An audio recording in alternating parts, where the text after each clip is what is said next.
Describe primary and secondary sources of liquidity and factors that influence a company's liquidity position. This reading on working capital management kicks off with an LOS about liquidity and liquidity management.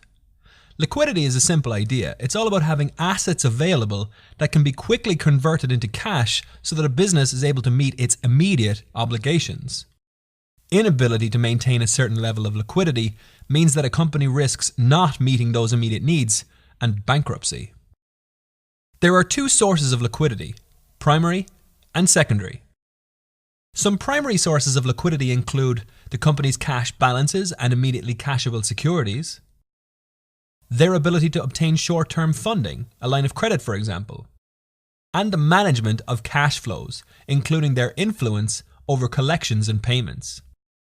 In terms of secondary sources of liquidity, a firm might consider renegotiating agreements on borrowed funds, maybe organize a bridge of interest-only payments on a loan for a period. They might also consider looking at liquidation, the sale of assets at some discount to fair value to get money in immediately. After that, we have bankruptcy, the last possible form of liquidity that a business will turn to meet obligations.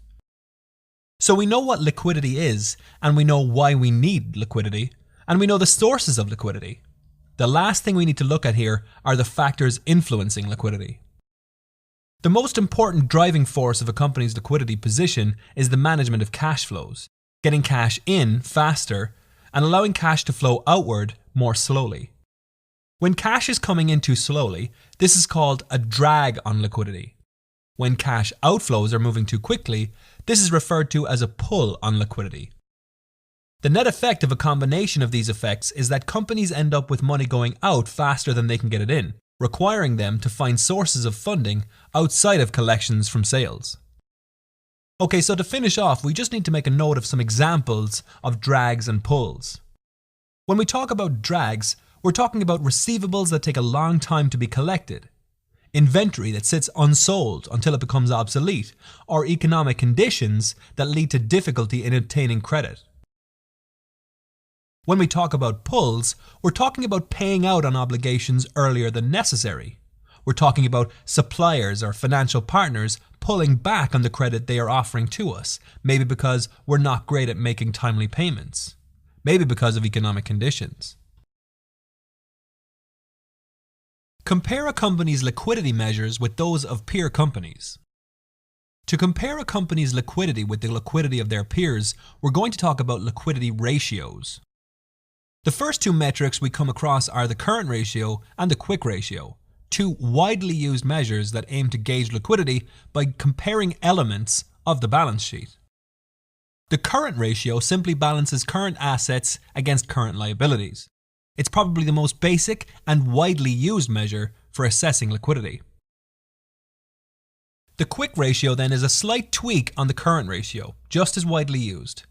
Instead of considering all current assets, we only include the most liquid ones: cash, marketable securities, and receivables.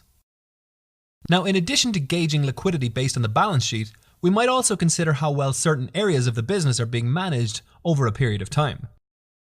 For this purpose, we're going to consider the receivables turnover, the number of days receivables are outstanding, inventory turnover, the number of days inventory sits unsold, payables turnover, and finally, the number of days before payables are paid. Receivables turnover is found by simply dividing the amount of sales that were done on credit by the average balance in the receivables account. This will give us an idea of how our sales are being converted into receivables, as well as how our receivables are being converted into collected cash. For the number of days of receivables, we simply take this receivables turnover amount and divide it into 365.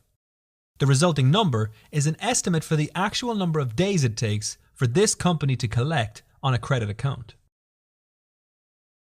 Inventory turnover then is calculated by dividing the cost of goods sold by the average balance of the inventory account.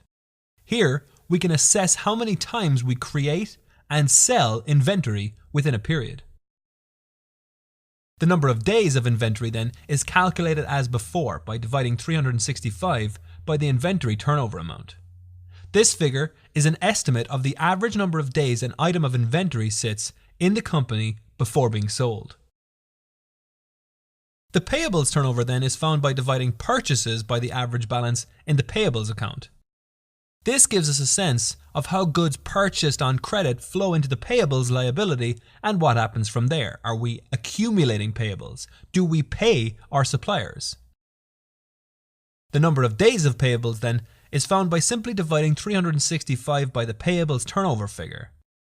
This number is an estimate of the average number of days it takes the company to pay its suppliers and is another good indicator of how the company is managing its business.